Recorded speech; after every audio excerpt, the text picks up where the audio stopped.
రక్షింపనేరకయుండునట్లు యెహోవా హస్తము కురుచ కాలేదు, విననేరకయుండునట్లు ఆయన చెవులు మందము కాలేదు. మీ దోషములు మీకును మీ దేవునికిని అడ్డుగా వచ్చెను. ఏమంట? మీ దోషములు మీకును మీ దేవునికి అడ్డముగా వచ్చెను. మీ పాపములు ఆయన ముఖమును మీకు ఏం చేశాయంట? మరుగుపరిచెను గనుక ఆయన ఆలకింపకున్నాడు. అంటే దేవుడు నీ ప్రార్థన, నీ మొరను వినక ఆయన మౌనంగా ఉన్నాడు. ఎందుకు వినటం లేదు అంటే, మీ దోషములు మీకును మీ దేవునికి అడ్డముగా వచ్చెను, మీ పాపములు ఆయన ముఖమును మీకు మరుగుపరచెను.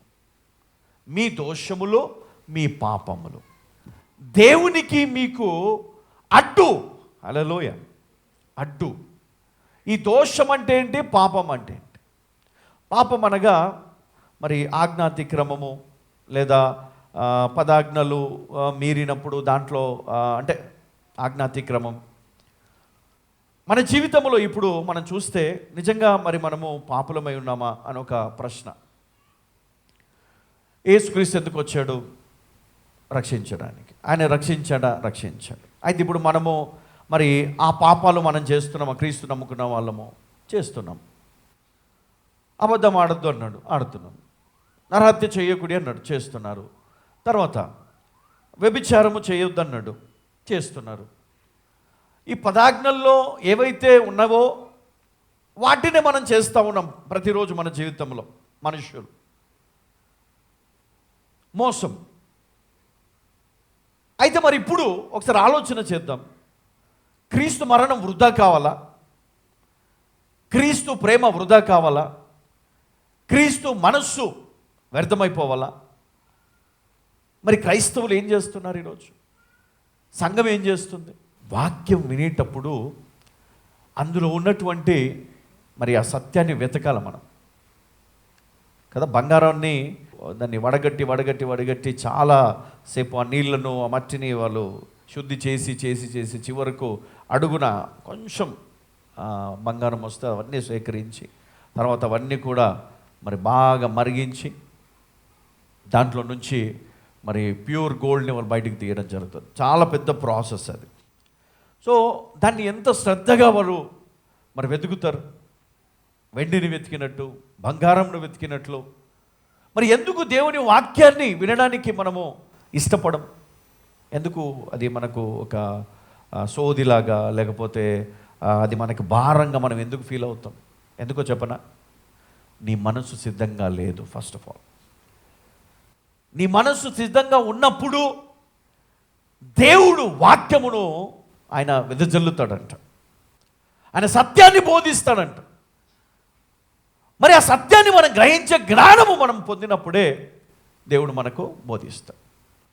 చూడండి ఇక్కడ ఏమన్నాడు? మీ దోషములు మీ పాపములు మరి దేవునికి అడ్డుగా ఉన్నాయంట, ఆయన ముఖమును మరుగుపరిచాయంట. అందుకే ఆయన నీ ప్రార్థన ఆలకించటం లేదు, అందుకే నీ జీవితం మారటం లేదు ఈరోజు. అయితే ఈరోజు మనం ఏమి చేయాలంటే, క్రీస్తు మనస్సును మనము కలిగి ఉండడం ద్వారా మనము ఈ దోషములు ఈ పాపములు అనే వాటికి మనం పూర్తిగా దూరం అయిపోతాం. మన జీవితంలో క్రీస్తును పోలి క్రీస్తు మనస్సును కలిగి మనం బ్రతకగలిగితే నిజంగా మన జీవితము ధన్యము. ఎందుకంటే క్రీస్తు వచ్చి మన కొరకు మరణించి ఆయన మనలను పరిశుద్ధులుగా నీతిమంతులుగా చేయుటకు ఒక మార్గాన్ని ఆయన వేసిపోయినప్పుడు మనం ఆ మార్గంలో వెళ్ళాలి. కానీ మార్గం తప్పి తిరుగుతున్నప్పుడు నాలాంటి దైవజనులు మరి ఏం చేస్తారు? గద్దిస్తారు, కేకలు వేస్తారు. అవునమ్మా? అప్పుడు మనం ఏం చేయాలంటే ఆ గద్దింపును కొంచెము మనం గ్రహించే మనస్సును మనము కలిగి ఉండాలి. అప్పుడు నిజంగా ఒకవేళ మన దారి తప్పిపోయినా తిరిగి ఆ దారిలోనికే మనము వస్తాం. అప్పుడు మనకు ముందుగా ఆయన ఉండి మనల్ని నడిపిస్తాడు. హల్లెలూయ. సాతానుడు మనల్ని ఎటు నడిపిస్తట్టు మనం వెళ్ళిపోతా ఉన్నాం. గుర్తించాలి, మన ముందున్నది క్రీస్తా అపవాద? మనం వెంబడిస్తున్నది క్రీస్తునా అపవాదినా? మనం ఈరోజు ఏం చేస్తున్నామో మరి ఆ పనులను బట్టి చెప్పొచ్చు మనం వెంబడిస్తుంది క్రీస్తున అపవాదిన. ఒకవేళ మన పనులన్నీ సరిగ్గా ఉంటే గనక మనం క్రీస్తుని వెంబడిస్తున్నట్టు. నిజ క్రైస్తవుడు ఎప్పుడు కూడా తన జీవితాన్ని వాక్యము ద్వారా కడుగుతూ ఉంటాడు, పరిశుద్ధపరుచుకుంటూ ఉంటాడు, మార్చుకుంటూ ఉంటాడు. ఒక నూతనమైనటువంటి మరి స్వభావాన్ని ధరించుకొని యేసుక్రీస్తు మనస్సును కలిగి రూపాంతరము చెంది క్రీస్తు వలె మారుతాడు. హల్లెలూయా, హల్లెలూయా. అప్పుడు మనం ఈ లోకములో దేవుని బిడ్డగా, దేవుని సాక్షిగా మనం బ్రతకవచ్చు. హల్లెలూయా, హల్లెలూయా.